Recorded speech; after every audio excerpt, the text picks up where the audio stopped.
Hey, what's up, guys? Tuki here, back again, finally, back again with another episode of my Seattle Seattle Draft to Glory franchise mode series right here on NHL 18. It's been a while, it's been a couple of days since I've been able to say that. Now, I'm just going to quickly catch you guys up on what's been going on because I haven't really had a channel update out.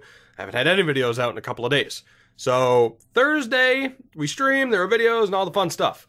Friday was a rough day for me because I essentially had to kind of completely rework my schedule. So Friday into Saturday, I got about 3 hours of sleep.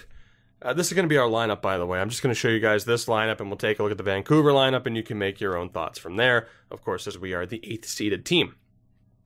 But yeah, Friday into Saturday, I get 3 hours of sleep because I have to wake up on Saturday. And again, it's if you follow me on Twitter, or you've watched some streams on Twitch over the past few days, you'll know what's been going on. But I've talked about it in the past. Lost my grandmother in May. We were just over this past weekend on the 30th, able to work out the details of her burial, as she wanted to be buried out on the island that is very near and dear to my entire mom's side of the family. And yeah, that's what we did on Saturday. It was an interesting day for numerous reasons. The follow-up to that is that I got sunburnt to absolute hell. And in saying that, it's like, oh, it doesn't sound too bad. It's been bad, as in I can't lay down when I sleep. I have to sleep sitting up because if the back of my neck touches anything, it feels like I'm being pressed with an iron. Not that I know what being pressed with an iron feels like, but I imagine it's somewhat similar. So it's been tough. I think the big thing, and I've talked about this, I brought sunscreen. I didn't fucking wear it because I'm an idiot. But the worst part was, as we're waiting, we had to wait for the tides to come in before we could go ashore. So we just sat in the boat for a good 45 minutes to an hour out on the water. It was lovely, but I got burnt to an absolute crisp. So yeah, you factor in that. So Sunday, it's like, man, I didn't feel like doing anything. I was just miserable. And then Monday, I finally slept, because Saturday into Sunday, again, I only got like 4 or 5 hours of sleep, if that. So Sunday into Monday, I was finally able to catch up on sleep that I had been missing over the past 3 to 4 days. And with that, that brings me to now. This is being recorded kind of late Monday, early Tuesday-ish. I'll put it in that time frame, where I just got done streaming for a bit. I did stream now in terms of videos, and again, I'm kind of treating this as an update video, but in terms of videos, I am going to be back to my regular uploads. I am going to be talking about free agency because I know people are intrigued. I almost feel like I should wait until Tuesday or Wednesday to talk about free agency because there are still some big names on the table, and of course, there's the potential for an Erik Karlsson trade, especially now that the news came out on Monday that the Sens are apparently letting him talk to teams.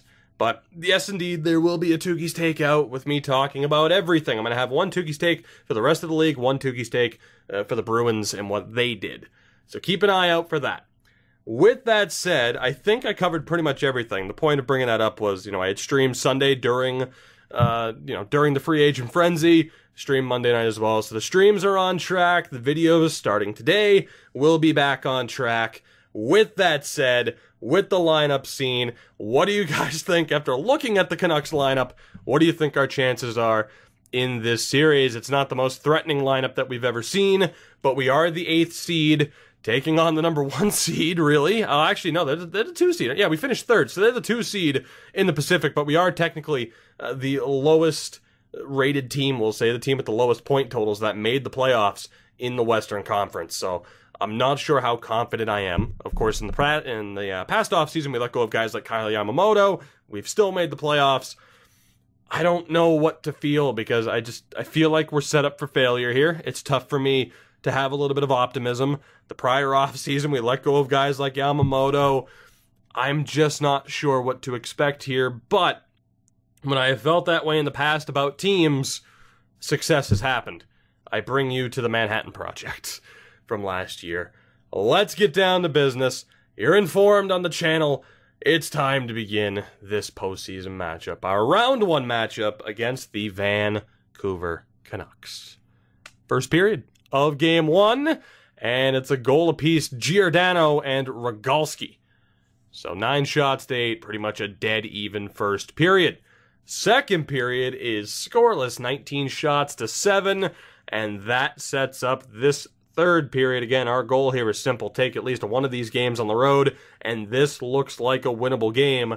Whether or not we can get the job done is a different story, though. As Giordano scores his second of the game, it's 2-0 Canucks with under 7 minutes to go. Can we find a way to beat Dingman for the second time in this game? No, we cannot. It was a one-man show for the Canucks, 29 shots to 24 in their favor at the end of this game. Lee Giordano, the first star, Dingman with 23 saves, and the Canucks come back to take that first game. And obviously I have some questions about our lineup. Now, I don't think I'll go as crazy with lineup changes as I did last postseason, but that was me at my most desperate. There's no doubt, because I knew and still know that we're on the decline, and really I feel like last year was our best opportunity to win. If we lose this year, I don't know what happens with the rest of this series. Again, we're going the full 25 years. That said, actually, one more thing to talk about. I talked about this in the Toogie Steak as well. NHL 18 content's not done. I'm working on the updated rosters right now. A new series will happen soon, but I imagine the Sea Cattle series will still go 25 years. I just don't know if we lose this series, if we're ever going to have enough time to try and rebuild and make another go of it. But we're not out of it yet. So first period of Game 2, and again, it's a goal apiece. Aston with the opening goal. Sutter gets it back, 13 shots to 7, so I'm feeling a little bit fortunate that we are still tied. Second period, and Sutter gets his second. Unfortunately, Stafford is able to tie it up, so we had the lead for a bit, but it's tied up at 2 apiece. 24 shots to 14 in their favor, and this is not what we wanted to see. Third period, tied yet again. Can we find a way to overcome the odds and walk away with the victory here? And that goal from McChesney may just help. 3-2 Sea Cattle. We're halfway through the third period. A lot of pressure here on Oshie to shut the door. 5 minutes to go. Can the Sea Cattle hold on to get the win? 1 minute left, and Reza gets the empty netter with 2 seconds to go. 4-2 final out of nowhere, 28 shots for us, 33 for them. So they had the advantage there, but we get the win. I wanted to say 4-1 final. It was not. It was a 4-2 final. I'll take it, though. Sutter with a 2-goal effort. Oshie with 31 saves and a 2-point night for Ian Stafford, but it was not enough. So with that, mission accomplished. We have taken a game on the road to begin this series, and maybe let's take a look at the lineup, because of course our focus is 100% here with the Sea Cattle. Tacoma didn't make the playoffs this year. I just need to make sure that we have the best line going forward. That top line has been relatively quiet. They all have points. Belfour and Sidhu have done nothing so far. Third line's done well, and fourth line has been dead quiet. So the second line and the fourth line not doing much, so what we'll do there is that quick little swap. And I might give Barabal the chance again. Barabal, Hamhuis, or Rintoul. I like the shot and the skating. So let's go Barabal, Jonas Belfour, Sidhu, Hamhuis, and Rintoul. Sidhu is a slightly better defensive skater. Or a defensive player. I'm gonna give it to Hamhuis though for the physicality. And then defensively, second pairing's a little bit rough. Third pairing's okay. I'm not gonna break up the pairings, but I am gonna drop Wakabayashi and Mile down to the third pairing to reduce their ice time. And with that, let's get into this third game. 1 game apiece. The only series right now at a 1-1 split. Let's see what happens. This is tough. This is tough. I'm trying not to be so pessimistic, but you can understand why, especially if you've seen every episode of this series. So I'm doing what I can here. First period of Game 3, we're on home ice, and that is not the start that we would have wanted. 14 shots to 4. LeClaire has the opening goal of this game. Second period, and we have tied it. Manny Jonas gets us on the board. Now 22 shots to 18, so a much better second period there from us. And that sets up this third, where yet again, we are tied. We have an early power play opportunity. Can we take advantage of it? No, we cannot. The Canucks have one of their own. Now we have one, as the Canucks couldn't capitalize on that, and we score. Steven Belfour with the power play goal. We're halfway through the third period, and that is currently the difference maker. Manny Jonas gets his second of the game. 5 minutes to go, and the Seattle Sea Cattle come back from 1-0 down in the series to take a 2-0 or 2-1 series lead. 2-0, 2-1. Why is it so difficult? Numbers. Anyway, 3-1 final. In Game 3, we have a 2-1 series lead. A great effort from Joshua Oshie and Manny Jonas. Belfour gets on the board as well, so they reacted well to getting different matchups in that game, of course, with the, in theory, lower ice time. So there we go, a 2-1 series lead out of nowhere. With that, we won't make any lineup changes. We will jump right into Game 4. Can we successfully defend home ice yet again, is the question. Let's find out. First period of Game 4, and that is certainly not what we wanted to see. It's Graham and Brodin, 2 goals in just over 2 minutes. We outshot them 17-9. That was by far the worst case scenario. Second period, can we start to dig ourselves back into this game? No, we cannot. Lieb makes it 3. Now 23 shots to 20 in our favor, but we are down 3-0 on the board, and it would take a miracle comeback here in the third period. And ask and you shall receive. Pete Rogalski gets a goal very early on. We're still out shooting them as we approach the halfway mark of the period, and Leclerc makes it 4. That will be the nail in the coffin, folks. This series will be all tied up at 2 games apiece. It's essentially a best of 3 from this point on, with the Canucks having home ice. So a 4-1 defeat in Game 4. Rogalski gave his best effort, but we could not get the better of Dingman in that game. And with that, maybe it's worth taking a look again at the lineups, and I'm also wondering, okay, so there's a 3-2, a 3-1, and Dallas has already eliminated Calgary. Over in the East, none of those series are done yet. Trent has 4 points in 4 games, no goals, though, which is concerning. So Rogalski, Trent, Tunnell. Right, that second line isn't too bad. Belfour, Barabal still doing nothing. All right, so here's a problem. Here's a problem. Like, Sidhu has a point, and that fourth line isn't doing anything. This line's okay. Kind of. What do we want to do about this? What do we want to do about this? And I think I know. I'm going to split up that top line. I'm trying to decide how I want to do it. Again, so Sidhu's struggling on the third line. And that fourth line's been complete garbage. The second line's okay. Jonas and Belfour can stay together.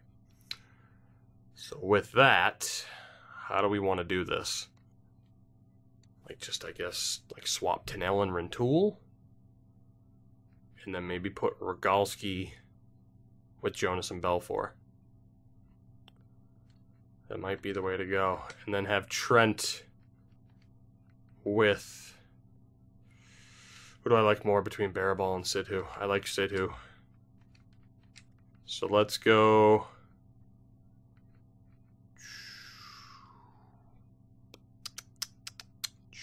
You know, let's do it this way. Rogalski, Jonas, Belfour, Sidhu, Trent, and Rintoul.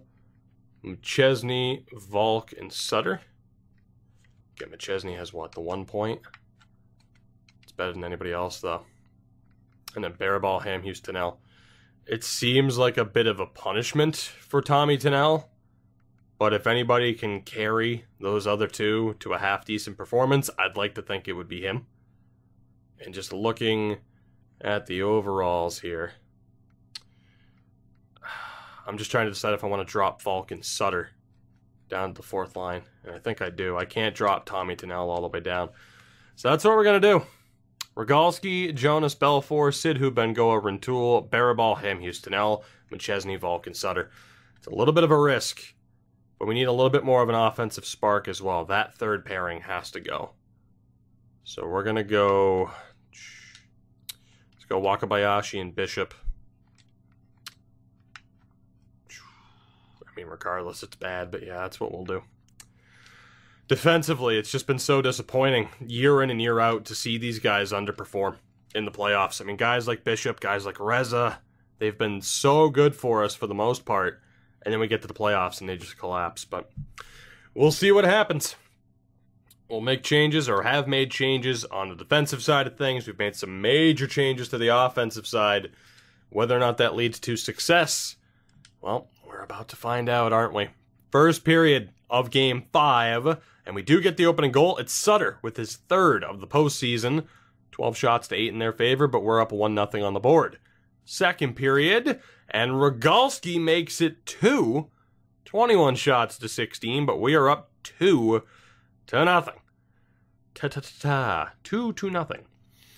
Third period, I am nervous. Power play chance here early on for the Canucks. That is killed off.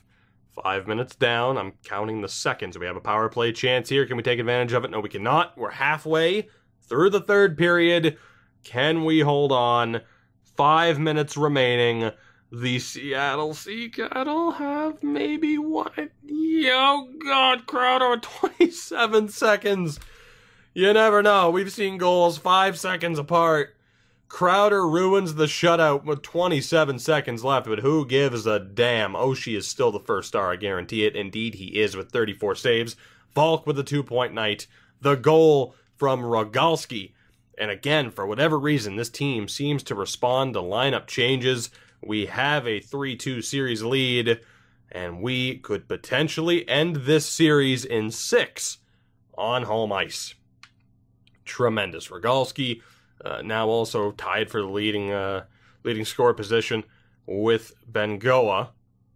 I'm just intrigued, though. You know, I'm going to keep the lines the same, of course. But, yeah, we have so many underperforming players. Sutter still put up points on that fourth line, huh? I feel like we have to bump him up just to reward him. Just to reward him. And then again, Barabal, Ham, Houston, Tennell, they weren't able to do much. Tennell still has power play time, though, at the very least, so it's not like he's not seeing any prime time. Ice time. Well, let's do this. Game 6, and a chance to pull off in what is, in my opinion, an upset. Getting to the second round would be gigantic for this team. So let's see if we can steal that spot right now. First period of Game 6, and that's a decent start. Cedric Barabal's on the board. 11 shots to 9 in our favor. That's a good start, but it is only just a start. Second period, and Manny Jonas made it 2-0. Graham gets a goal back, though, 3 minutes and 3 seconds later. 20 shots to 16. Third period, can we end it? It's a 2-1 lead with 20 minutes to go in regulation. Can we end this series? Now would be the time. Power play chance for the Canucks is killed off. Now would be the time for a big insurance goal, or LeClaire can score to tie it, and now we're in scramble mode. 2.5 to go. Will there be a winner in regulation? No, there will not be. We are going to overtime. Because of course we are. Of course we are. Do we wear the Hitman alternate? I don't think we do.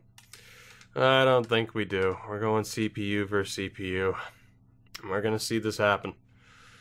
I pray that we are about to see a game-winning... I always go to the wrong spot. I pray that we're about to see a game-winning and a series-winning victory here. I really do. Let's see. Presets. What do I have? Nope, please. Please, please, please. Go to my old sim, and we'll go 20 minutes as well. So, sim is nothing special. I'll actually show you what the hell it's set up as, so that some people don't think, like, oh, you cheated with the sliders. It's literally the sliders that I use for offline play when I play the game. They're not perfect by any means. I kind of just go off of like an Operation Sports kind of feel. But the main thing really is just upgrading the hitting ability. But, you know, just a quick scroll through. There's nothing screwy here. We'll get to checking. So you can see bumping up the hitting assistance so you don't swing and miss on players at the time. That's all it is. Bumping up the size and speed effects. So, you know, the faster someone's going, you know, that's all. We're not doing anything screwy, I promise you. Trust me. And if anything, I make the computers more difficult to play against. So, there you go. Except for the difficulty adjustment. I could bump that up to 6, but I won't. And I'm actually kind of glad it's not set up that way. So just so you know that I'm not doing anything screwy with the sliders, just to make sure my team wins this. As it is, it's not a user-controlled team right now. I'm doing computer versus computer play, so that wouldn't be a concern anyway, but you never know. Some people might get confused, and I wouldn't want that. I just like to let people know right up front what the deal is. So with that, as I think you might have been able to hear the squeaky chair there, which I hope you were, because it's a beautiful thing. Here we go. Overtime. Here in Game 6, JB... probably not J Beagle, but it is a Beagle. Why is it... It's 3-on-3 in the playoffs? What the fuck? I mean, I'll take it. We might get a winner soon, but still, that's not what it's supposed to be in the settings. Bengoa nearly snipes it. Holy hell. I think I'm just going to leave it on this camera. I don't know why it's 3-on-3. I noticed that on the face-off. I'm like, okay, that's incredibly weird. Are there just players missing? No. It's supposed to be continuous overtime. And it's been continuous overtime earlier in the series. We've seen this team go to overtime. Tommy Tunnell, though, with a huge hit. Tunnell is robbed by Dingman. What an effort from Tommy Tunnell. You know what? This might be more exciting to have a Game 7. Or not a Game 7, but just overtime, you know, overtime in the playoffs. Be 3-on-3. It might be more exciting. I don't know. Jonas and Belfour are out there against Giordano and Fotinos. I'm going to have to double check certain settings now. I am quite confused. As Belfour wins the draw, back Reza recovers. Manny Jonas gets absolutely wrecked. Giordano between the legs to Fotinos, who is robbed by Joshua Oshie. Good stuff. Big saves from both goaltenders so far. You know, in fairness, this is more exciting than the 5-on-5, which has been a little bit of a grind in certain points. Giordano just absolutely killed him there. Both units are still out. Jonas Belfour, Giordano Fotinos, as Jonas comes away with it on the draw. Manny Jonas over the blue line, looking to cut back. He'll send it around. Fotinos recovers. Having trouble. Booze is able to pick it up and start the breakout. Giordano, now Fotinos. And back. Giordano loses it for a moment. Booze in trouble. Giordano recovers. Fotinos and back in the one-timer. Just misses. Jonas struggles. Trying to recover. Giordano in on the forecheck. Jonas recovers. And the breakout pass for Stephen Belfour. A Canucks giving chase, but Belfour's there. The shot is denied. Not a very good opportunity. Belfour recovers, though. Over for Jonas. The shot is kicked away. Crowder's out, and now Fotinos. Break back. The break out for Vancouver. The quick shot nearly caught Oshie by surprise, but he's able to make the save. If this goes to a shootout, I'm going to be kind of upset about what settings might have been confused. Maybe I shouldn't have messed with anything whatsoever, but still, I'm kind of confused as to why this even happened. It doesn't feel like playoff hockey, but in a way it does, because, you know, big time chances and whatever. But screw it. It's not like it gives us any better chance to win. If anything, I feel like it gives us a better chance to lose, as Rogalski's battling Brookbank. The Canucks are able to come up with it. Down low, Rogalski recovers and finds Millet. Now McChesney over the blue line. McChesney for Millet, and a big save again.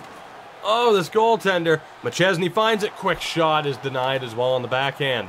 Rogalski looking for space. McChesney for Millet, and a blocker save. Dingman's incredible.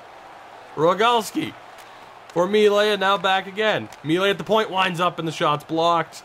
Crowder is able to find Brookbank on the breakout pass. Here's Brookbank for the Canucks. Looking for a pass, can't find it. It ends up going to Ulevi. I imagine that's still Oli. Ulevi stepping in. Shot goes wide. Melee able to recover. Finds Trent Bengoa, the captain. Bengoa's pass is intercepted by Brookbank. Brookbank, though, able to recover. He's able to bring it back out. Graham gets destroyed by Trent Bengoa. And now it's Tommy Tunnell, fresh off the bench. Trent's not able to handle the pass. He recovers and gets over the blue line. Trent stepping in. The shot is denied. Tunnell battling for it still. He recovers. Over for Trent. Another save. Dingman is ridiculous. Oh my God. Here's Ulevi battling Tunnell. Tunnell comes up with it. Here he goes. He's off to the races. Tommy Tunnell is denied. Dingman. Oh my God. The effort from Dingman to keep his team in this game. Tommy Tunnell has been robbed on numerous occasions already in this overtime. My God. The saves and the effort from Dingman. And actually, Tunnell and Bengoa are still staying out there against Graham and Beagle. So 1v1. Trent wins the draw. Reza turns it over to Graham. You know, it was a matter of time until I called Trent by the wrong name. Vancouver into the zone. Back up for Ulevi. Not able to get a shot off. Now it's Graham. And back over to Ulevi. The pass in front's intercepted. Bengoa for Reza. Here comes Lucas Reza over the blue line. Back for Trent. The shot is blocked. Dingman is in perfect position with the perfect angle on every single shot. It is incredible how composed he is. My God, another big save there. He was there from the second the puck was passed. He was already halfway there. Both teams' first units are out. Both are tired. The face-off is won, but Tommy Tunnell recovers. It's not a save. Tunnell still battling for it. Booze is able to get it. Here's Graham. Quick 1-2, and now Graham's through. It's a 2-on-1 for Vancouver. The shot and a glove save from Oshie. Under 1 minute to go in this overtime, in which I imagine it would go to a shootout after this. I'm not sure what setting got messed up, and I probably missed it and could have fixed it and didn't even notice. Tommy Tunnell robbed again. Rogalski and McChesney are out against a tired Graham and Beagle, so the Sea Cattle may have the advantage here, but it's top line against third line. O'Donnell's out as well. He finds Rogalski. Here come the Sea Cattle. Rogalski stepping in. The shot's broken up, and Beagle will look to dump it out. O'Donnell trying to recover. He's being pressured. He does, and now he's over the blue line. O'Donnell down low. Looking for space. Finds McChesney in front, and what a save on Rogalski. Dingman is incredible. Vancouver the shot. Oh, she's able to find it, and here's Pete Rogalski again. He finds the loose puck. It's a breakaway. Rogalski misses the nets. Oh my God, the Boston Bruins in a shootout. The Boston. We got lisps and stutters. I don't even have a lisp. This game is lisp-inducing. Oshie with a big save, but Dingman continues to frustrate. Giordano and Fotinos are out against Rogalski and McChesney. 24.5 to go on the clock, and it's a defensive zone draw. That goes the way of the Canucks. Here's Giordano. Great defense from O'Donnell. Giordano finds it, cuts in front, and Oshie makes a huge save. To the point now it's Lee. Back for Giordano, and another big save from Oshie. Unbelievable. 5 seconds to go in front for Fotinos, and Oshie's there. Lieb, Fotinos, Giordano, but they run out of time. A goaltending clinic from Dingman and Oshie. And we are, in fact, going to a shootout because some setting changed, which is completely my fault. We're going to a shootout in Game 6 of a playoff game. Whatever. Let's go. Let it ride. Screw it. What's the difference? The fact that it didn't end in 3-on-3 is ridiculous. Here we go. Oh, it's Graham starting things off for the Canucks. He's denied on the backhand. The big kick save from Oshie. This is so dumb. I don't know why this happened, but I'm kind of enjoying this more. What do you think? Because I've been doing these kind of jumping into game commentaries quite a bit. As here comes Trent. Should I keep it this way or go back to 5-on-5? Trent gets him on the backhand. Anything you can do, I can do better. Trent Bengoa finds a way to beat Dingman, who went all out on the poke check and could not get it. The Sea Cattle take the lead here in this shootout. Trent Bengoa, our fearless captain. And that sets up Giordano. He had a great game 1. He's denied on the backhand. Oshie with the glove save. And there'll be a chance here. Who will it be? Tommy Tunnell, Pete Rogalski, Manny Jonas. Someone's going to have the chance. O'Donnell, perhaps.